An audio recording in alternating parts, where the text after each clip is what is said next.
Considering how much crap people give this movie, it honestly isn't that bad, I said while taking another sip of my beer. My wife, Claire, took another fistful of popcorn from her bowl. Just you wait, this is one of my favorite parts coming up. In the next scene, a boy wearing a pumpkin mask watched a flashing jack-o'-lantern on a television while a silly theme played in the background. Just as the mask began to rot and the kid fell to the ground, we heard the doorbell ring. Claire grunted with disappointment and set the bowl of popcorn down on the coffee table. Right when we were getting to one of the best scenes, she said with a slight hint of disappointment in her voice. Claire stood up from our couch and walked towards the front door. While doing so, she grabbed a bowl of candy from our kitchen counter, as well as her witch hat. She placed the cheap cone on her head and made sure it was lopsided. As she walked down the foyer, she could hear my laughter bellowing as the sound of snakes and bugs squirming blared from the sound system. As soon as she opened the front door, she was greeted with the delightful, high-pitched screams of small children. "Trick or treat," they all yelled in unison at an ear-piercing pitch. "My oh my, aren't you a scary little bunch?" Claire exclaimed while extending the bowl in front of them. She allowed each kid to take 2 pieces. Most of them immediately went for the good stuff like Snickers and Reese's. Just as she expected, none of the children went for the Almond Joys that had come in the variety bag. She didn't really mind, however. They were her favorite, and it meant more for her at the end of the night. "Stay safe, children, and please be careful. This is a busy street, so watch out for any cars." "Yes, ma'am," the group retorted while turning and running down the cobblestone path that snaked through her yard. One child, covered in zombie makeup, turned his head as he ran and yelled, "Thank you." Claire smiled and waved goodbye to the children as they ran down her driveway and onto the sidewalk. As Claire watched them take off towards the next house, she caught sight of our neighbor walking across the street. The two exchanged a friendly wave. The woman and her daughter glanced up and down the street before running across it and up to Claire's front door. "Happy Halloween, Margaret," Claire said, while holding out the candy bowl for her daughter. "You know, I've been looking all up and down the street for you. I'm guessing Mark went out with Tommy tonight?" Margaret's daughter, Elizabeth, shuffled through the candy in the bowl and attempted to find one that would satisfy her cravings. "Tommy actually went out with some friends from school. He was begging us all month to do it. I was a little skeptical, but Mark was the one that pointed out that we need to let him off the leash a little bit. We came to a compromise that he couldn't go past Jefferson Street." Elizabeth squealed with delight as she finally found a Twix bar among all the pieces of candy. She placed it in her bag and went back to scavenging through the bowl for another one. We also put a tracker app on his phone just to make sure he listens. He's never really been a problem with this sort of thing, but I just wanted to be safe. They both looked down as Elizabeth made it known to the world that she had found 2 more Twix bars. "The 2 of us need to get going. If we see Tommy anywhere, he's not supposed to be. I'll give you a call."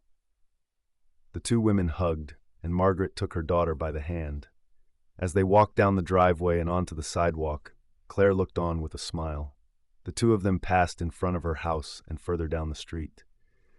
Just as Claire was stepping back inside, she caught sight of something in our neighbor's yard. A child stood near the edge of the grass. Claire guessed he was about 10 years old from his size. His small frame was covered in a pair of dark blue coveralls that were easily 2 sizes too big. His face was hidden by a Michael Myers mask that was meant to be worn by an adult, causing it to appear almost comedically large on the boy's head. An orange plastic bag filled with a small amount of candy hung by his side from a small fist. She assumed it was the Johnson's kid, considering he was standing in their yard. "Did you want some candy, Robert?" The boy stood completely silent and motionless. He simply continued to stare at her with the hollow, black eye holes of the mask. Claire had never really known Robert to be a talkative boy, so this hardly surprised her. Claire shrugged and shut the door behind her. She rested the bowl of candy back on the kitchen counter and plopped down into the cushions of the couch. Just as she found the perfect comfortable position, I nudged her. "Would you mind grabbing me another beer?" She glared at me with an exhausted look. You have no self-reliance, do you? Just like many other times in the past, I flashed her a pitiful look. Please, I asked in a mocking child's voice. Claire grabbed the empty bottle from my hand and stood up from the couch. God, you're insufferable, she said with a laugh. Claire walked into the kitchen and threw open the door to the refrigerator. As she grabbed one bottle, she figured that she might as well get one for herself. As she placed them on the counter and opened a drawer to retrieve the bottle opener, something caught her attention. Just outside the kitchen window, she saw a shadow fly across the grass in the soft glow of their security light. She leaned closer to the glass that had frosted around the edges from the chill of the night air. A few dead leaves tumbled across the grass as she scanned the yard for the source of the movement. Ding dong. Her attention suddenly diverted to the front door. She left the bottles on the counter and grabbed the bowl of candy once more. As she flung open the front door, she was not greeted with the familiar cheers of small children like every other time that night. Our front doorstep was empty. She glanced at our driveway to find no one in sight. It was not until she looked near the edge of our lawn that something caught her attention. The boy in the Michael Myers mask was standing near the hedge that bordered our yard. He stood completely still in the green glow of the Halloween lights that emitted from the front landscaping. At this point, Claire knew this was not the neighbor's kid. Although Robert rarely talked, she knew that he was not one to pull pranks like this. She attempted to see any details of his face through the holes in the mask, but to no avail. Look, I don't know who you are, but either take some candy or get out of here. She held out the bowl in his direction. The boy titled his head to one side as the Halloween lights changed to a shade of purple. He then pivoted on his heels and walked down her lawn towards the street. He vanished around the hedge and out of her sight. Little weirdo, Claire muttered to herself while opening an almond joy and popping it in her mouth. As she set the candy bowl back on the kitchen counter, I called to her from my perch in the living room. Who were you yelling at? Just some kid who was standing in the yard. I saw him across the street in the Johnsons' yard a few minutes ago. Well, did you offer him any candy? Yeah, Claire responded while popping the caps off our beer. All he did was stare at me and walk off. Good thing I'm here to protect you, honey. She rolled her eyes while walking back to the living room. My ass, Claire said, shoving the beer bottle in my hand. She tousled my hair and sat down on the couch. With the popcorn bowl resting back in her lap, Claire picked up a handful and happily put it in her mouth. Scratch. She turned her head to find our dog standing at the back door, waiting to be let in. Oh, come on! Giving up her seat once again, Claire dragged her feet to the back door and slid it open. The black lab pranced inside with delight and vanished into the kitchen to search for scraps. In its wake, a few leaves blew in through the door. Claire quickly rounded them up and tossed them back outside. As she looked out over the yard, she noticed the boy in the Michael Myers mask standing amongst the trees that backed up to the fence. Hey, what the hell are you doing back there? There was no response. Mark, you better get over here. I grunted as I stood from the couch and lumbered in her direction. Using the doorframe for support, I leaned over and stuck my head outside. I'll tell you one thing, that isn't the Johnsons' boy. Robert is a couple of inches shorter than that, and a few pounds heavier. Claire blew air from her nostrils and pinched the bridge of her nose in frustration. At this point, I don't care who the hell he is. I just want him out of here. If that means calling neighborhood security, then so be it. I stepped outside with my bare feet smacking on the flagstone patio. I stood right at the edge where it met the grass. My shadow loomed over the yard as I blocked some of the light coming from inside the house. Either you leave or we're calling security. You got that? The boy stood motionless and refused to answer. Are you deaf or something? Get out of here. This time the boy moved. He rested the orange candy bag down in the pine straw and opened it. Reaching inside, the black handle of a kitchen knife emerged from the bag. The blade reflected the moonlight and bounced it back in their direction. Holy shit! I immediately threw my beer bottle straight at the child. It hurtled through the air before shattering in large chunks against his head. His small body slumped and fell to the ground with a soft thud. "Mark, what the hell is wrong with you?" Claire cried as she ran through the doorway. "You saw that. The kid had a fucking knife. He might have a concussion now, thanks to you. Do you want to have assault charges brought on us by this kid's parents? I doubt they would do anything to us when they realized he was carrying a knife around. Just look at the size of that thing." I turned as I pointed in the boy's direction. To my shock, the child was gone. All that remained was the dark brown glass of my beer bottle scattered among the landscaping. "Where'd he go?"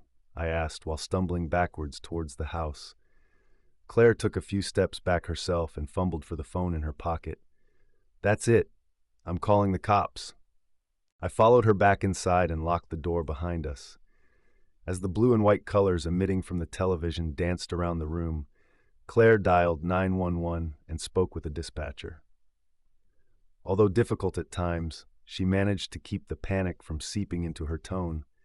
"They'll have an officer here in about 6 minutes." Her phone suddenly rang, causing her to jump. Looking down at the screen, she was met by the contact photo of our son dressed up as Dr. Strange that she had taken that very afternoon. "Tommy?" "Hey, Mom. I'm almost home.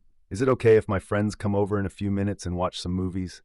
They had to go change because we slipped in mud." At this point, our son's messy clothes were the least of her concerns. "That's fine, dear. Just please hurry home." "All right. See you soon," he said with delight as the call ended with a beep. Claire shoved the phone back in her pocket and looked at me.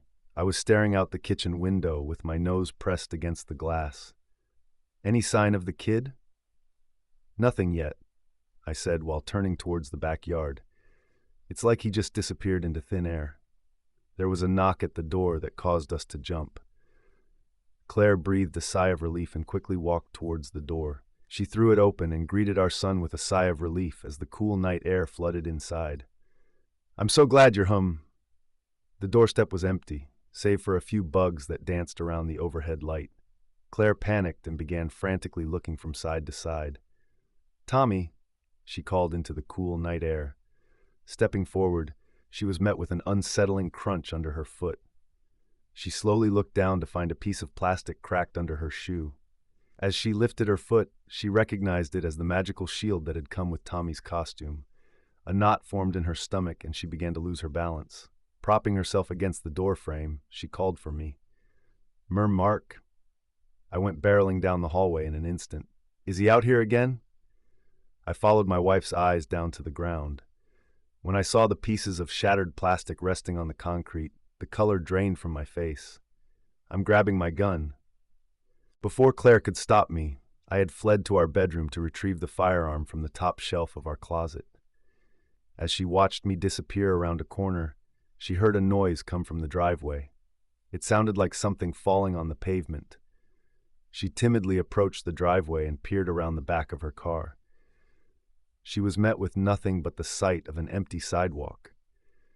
She creeped closer to the street and was surprised to feel her foot slip in something.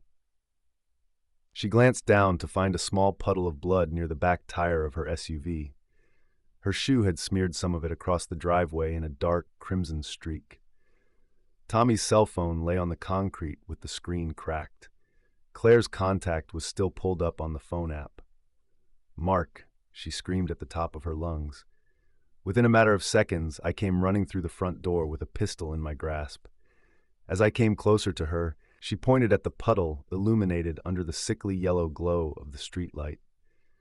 I wrapped an arm tightly around my wife and pulled her away from it.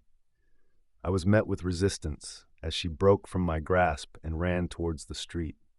As Claire glanced further down the sidewalk, she could see a trail of blood illuminated under the streetlights that dotted their way down the road. She felt her head spin and her knees begin to weaken. She soon fell to the ground and began to sob.